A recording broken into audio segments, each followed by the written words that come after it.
आपको कांग्रेस का 40 साल आपको क्या दिया? आप बतलाइए कि राजद का 15 साल आपको क्या दिया? आप बतलाइए कि नीतीश जी का सरकार, भाजपा की सरकार 15 साल आपको क्या मिला? ये हिसाब का वक्त है। चुनाव में आप कब तक दिल्ली की हुक्मरानी और पटना की हुक्मरानी में रहिएगा? कब तक हम दिल्ली के मोहताजी रहेंगे? कब तक हम पटना के मोहताजी रहेंगे कि पटना फैसला करेगा कि सीमांचल में क्या होगा, दिल्ली फैसला करेगा कि सीमांचल में क्या होगा? बैरिस्टर असदुद्दीन ओवैसी साहब ने सीमांचल आए थे, यही सीमांचल को इंसाफ दिलाने हैदराबाद से 2000 किलोमीटर दूर से चलकर 16 अगस्त 2015 को बैरिस्टर असदुद्दीन ओवैसी साहब सीमांचल आए थे और अकबरुद्दीन ओवैसी साहब 4 अक्टूबर को आए थे।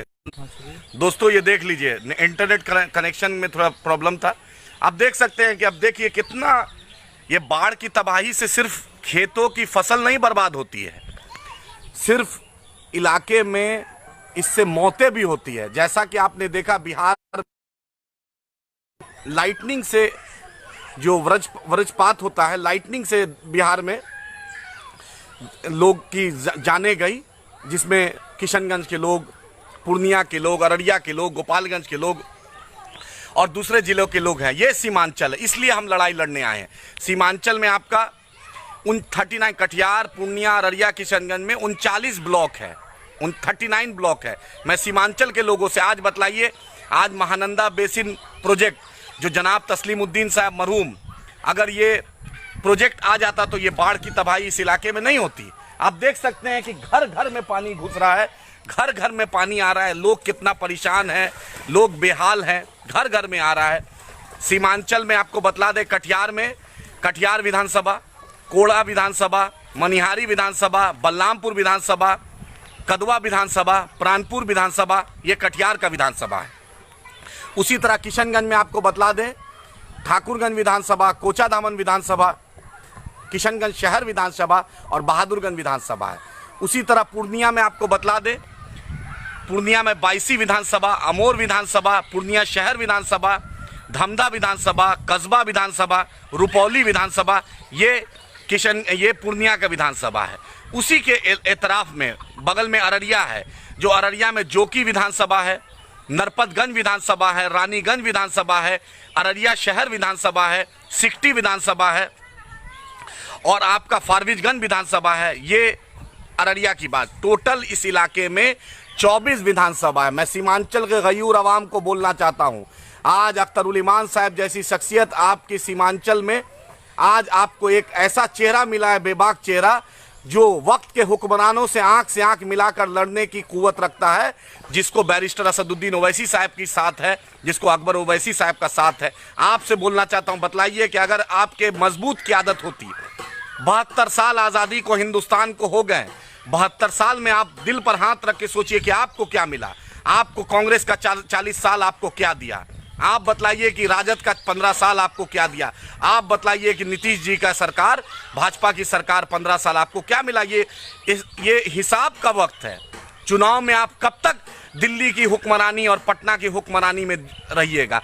कब तक हम दिल्ली के मोहताजी रहेंगे? कब तक हम पटना के मोहताजी रहेंगे कि पटना फैसला करेगा कि सीमांचल में क्या होगा, दिल्ली फैसला करेगा कि सीमांचल में क्या होगा?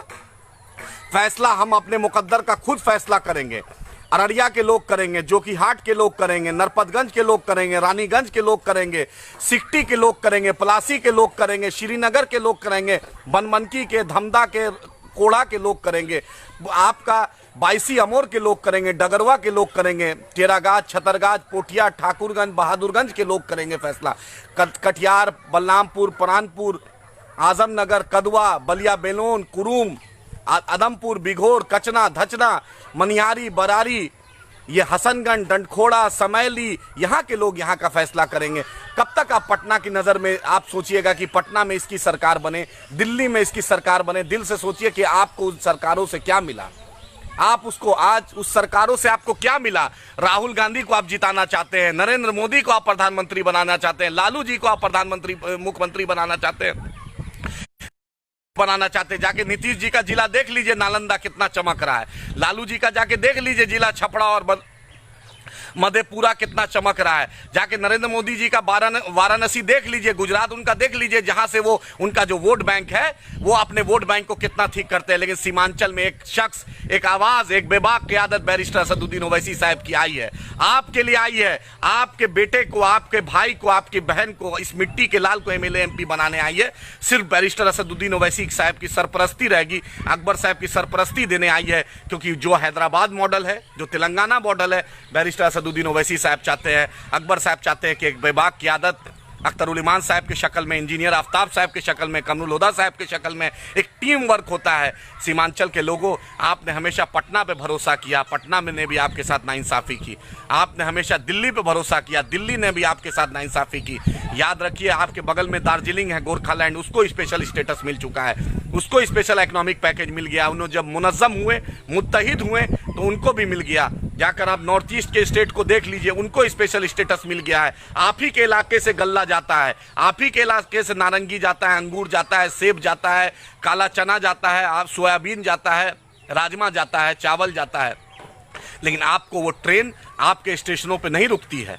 आपके गल्लों में आज मकई की खेती हुई है, आपका इलाका में मकई का सही मुआवजा नहीं मिल रहा है। कोई दिल्ली की बैठी सरकार, पटना की बैठी सरकार पूछ रही नहीं है। आपको याद रखिए, इस बाढ़ की तबाही आपके खेतों में पानी आ गया, आपका फसल बर्बाद हो रहा है, सांप आएगा आपके घरों में, आएगा आपके घरों में दिक्कत परेशानी आएगी, आपका जो आशियाना उजड़ेगा। दिल्ली में बैठे जो लोग 10 जनपद हो या 7 रेस कोर्स हो या झंडे वालान हो या नागपुर हो या 10 सर्कुलर रोड में या अन्य मार्ग में बैठे को दर्द नहीं होगा। दर्द तो कटिहार, पूर्णिया, अररिया, किशनगंज के लोगों को होगा, यहाँ के मिट्टी को होगा, यहाँ के आवाम को होगा। 24 अकबर रोड कांग्रेस मुख्यालय में नहीं दर्द होगा, बीरचंद पाटिल मार्ग में जो राजद का मुख्यालय है उसमें दर्द नहीं होगा, भाजपा का मुख्यालय में दर्द नहीं होगा, जदयू के मुख्यालय में दर्द नहीं होगा। परेशान आप होइएगा। ये बाढ़ की तबाही आपको अब भी मुनज़्ज़म करने की एक बोल रही है। आज हिंदुस्तान में बैरिस्टर असदुद्दीन ओवैसी साहब की क़यादत, अकबर साहब की क़यादत, और बिहार में एक अख्तरुल इमान साहब जैसी शख्सियत, आफ्ताब साहब जैसी शख्सियत, इश्तियाक साहब जैसी शख्सियत आ गए हैं। जाके देखिए कदवा का लोग, कदवा में कोटा घाट है, जाके देखिए वहाँ की परेशानी। वो कदवा और बलरामपुर को जोड़ता है। जाके जमीरा देखिए, जाकर कचना धचना देखिए, जाकर आप गांजन देखिए, आपका इलाका जाकर आप टेरागात देखिए, रानीगंज देखिए, कोचा दामन देखिए, जोकी पलासी देखिए, आप नरपतगंज जाके देखिए, आप बनबनकी, धमदा, श्रीनगर कस्बा जाके देखिए, कोड़ा बरारी देखिए। आपका इलाके के साथ सबने नाइंसाफ़ी की है। आज एक क़यादत याद रखिए, जब जागो तब सवेरा, 72 साल हम दूसरे की मोहताजी किए थे। इस बार अपनी मिट्टी का कर्ज उतारना है, इस मिट्टी को एक मजबूत क़यादत देना है। जो क़यादत का नाम बैरिस्टर असदुद्दीन ओवैसी साहब है, अख्तरुल इमान साहब है, अकबर साहब है। हम आपसे कुछ नहीं मांग रहे हैं, आप दिल पर हाथ रखकर सोचिए कि इस बाढ़ की तबाही से नुकसान न पटना वाले को होगा, न दिल्ली वाले को होगा, न लखनऊ वाले को होगा, न नागपुर वाले को होगा। परेशानी आपको होगी, तबाही आपको होगी। तो दिल पर हाथ रखकर सोचिएगा, जब इलेक्शन आएगा तो उन वक्त के हुक्मरानों से पूछिएगा कि सीमांचल को स्पेशल स्टेटस कटिहार, पूर्णिया, अररिया को कब दीजिएगा। उनसे पूछिएगा कि नॉर्थ ईस्ट को इकोनॉमिक पैकेज मिल गया, बुंदेलखंड को मिल गया, बेलगाम को मिल गया, विदर्भ को मिल गया, गुजरात के कच्छ को मिल गया, तो सीमांचल को भी दे दो मेरे भाई। सीमांचल की आवाज़ बैरिस्टर असदुद्दीन ओवैसी साहब 2000 किलोमीटर दूर से आकर आपके साथ सदा से सदा, कंधा से कंधा मिलाने आए हैं। हम मिथिलांचल के लिए भी लड़ेंगे, हम चंपारण के लिए भी लड़ेंगे, हम मगध के लिए भी इंशाअल्लाह ताला लड़ेंगे, हम पटना में और बिहार को विशेष दर्जा के लिए भी लड़ेंगे। लेकिन वक्त सीमांचल के इस 24 सीट के लोगों का है, इस विधानसभा के गयूर आवाम का है। अगर मुत्तहिद होकर अगर आप फैसला ले लें तो उस कैबिनेट में जो मंगल को सचिवालय में जो कैबिनेट लगती है, उस कैबिनेट में आप फैसला लीजिएगा कि पटना को क्या मिलेगा, चंपारण को क्या मिलेगा, मिथिलांचल को क्या मिलेगा, और अपने मुकद्दर का फैसला आप कीजिएगा।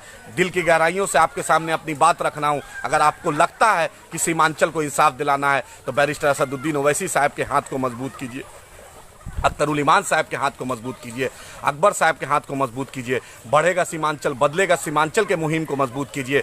अशफाक करीम साहब ने भी कोसी बेदारी मोर्चा एक किया था, उन्होंने भी सीमांचल के लिए उन्होंने किया था और एक मेडिकल कॉलेज बनाया, उससे भी लोगों को फ़ायदा होता है। लेकिन सरकार ने नहीं बनाया, प्राइवेट लोगों ने मेडिकल कॉलेज बनाया, कॉलेज हॉस्पिटल बनाया, चाहे किशनगंज में हो चाहे कटिहार में हो। लेकिन आपको सरकारें ने नहीं दिया, पटना की बैठी हुई लोगों ने आपको नहीं दिया, दिल्ली में बैठे हुक्मरानों ने नहीं दिया।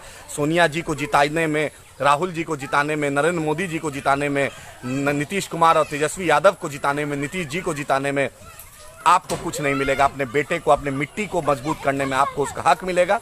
हाँ, स्पेशल इकोनॉमिक पैकेज की बात कीजिए, सीमांचल को स्पेशल स्टेटस की बात कीजिए, बढ़ेगा सीमांचल, बदलेगा सीमांचल के मुहिम में जुड़िए। इस मिट्टी का कर्ज अगर अदा करना है तो आपको एकजुट होना पड़ेगा। 24 सीट के लोग अगर एकजुट हो गए तो इंशाल्लाह 72 साल की नाइंसाफियों का हम बदला लेंगे। और हम सिर्फ डरते हैं तो अपने अल्लाह से डरते हैं, झुकते हैं तो अपने अल्लाह के आगे झुकते हैं। और मैं दलित भाइयों को, पिछड़े भाइयों को, आदिवासी भाइयों को, गैर मुस्लिम भाइयों को खुले मन से मजलिस इत्तेहादुल मुस्लिमीन में दावत दे रहा हूँ, आप आइए।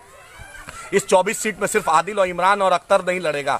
इस 24 सीट में आप भी, प्रदीप जी, राकेश यादव भी लड़ेंगे, सुनील उरांव भी लड़ेगा, सुनीता देवी भी लड़ेगी। आइए मिलकर हम लोग सीमांचल के मुस्तकबिल का फैसला करें और सीमांचल को उसका हक दिलाएं। मजलिस इत्तेहादुल मुस्लिमीन कभी एक जात और बिरादरी की पार्टी नहीं है। मजलिस इत्तेहादुल मुस्लिमीन इंसानियत की पार्टी है, अखलाक की पार्टी है, हक और हकूक दिलाने वाली पार्टी है। आज अपोजिशन का अगर रोल कोई अदा कर रहा है तो उस शख्स का नाम बैरिस्टर असदुद्दीन ओवैसी साहब है। और आज लॉकडाउन में सबसे ज़्यादा पूरे हिंदुस्तान में अगर किसी एमएलए ने खिदमत किया उसका नाम अकबर ओवैसी साहब है। और आज सबसे ज़्यादा बेबाक आवाज़ अगर में खड़ा है उसका नाम अख्तरुल ईमान साहब, इंजीनियर आफ्ताब साहब, कमरुल हुदा साहब है। तो आइए मिलकर सीमांचल को सुनहरा बनाएं और बढ़ेगा सीमांचल मुहिम में जुड़े। और इस बाढ़ की तबाही को याद कीजिएगा, क्योंकि public memory is very short. जब वोट दीजिएगा तो याद रखिएगा, पटना ने भी आपके साथ नाइंसाफ़ी की और दिल्ली ने भी आपके साथ नाइंसाफ़ी की। आपके घरों में पानी आया तो कोई नहीं आया था। तो हक के साथ आइए, बढ़ेगा सीमांचल, बदलेगा सीमांचल की मुहिम में जुड़िए। बैरिस्टर असदुद्दीन ओवैसी साहब के हाथ को मजबूत कीजिए, अख्तर साहब के हाथ को मजबूत करके इंशाल्लाह एक नया बिहार बनाएंगे और मजबूत बिहार बनाएंगे। बहुत बहुत शुक्रिया। अस्सलाम वालेकुम।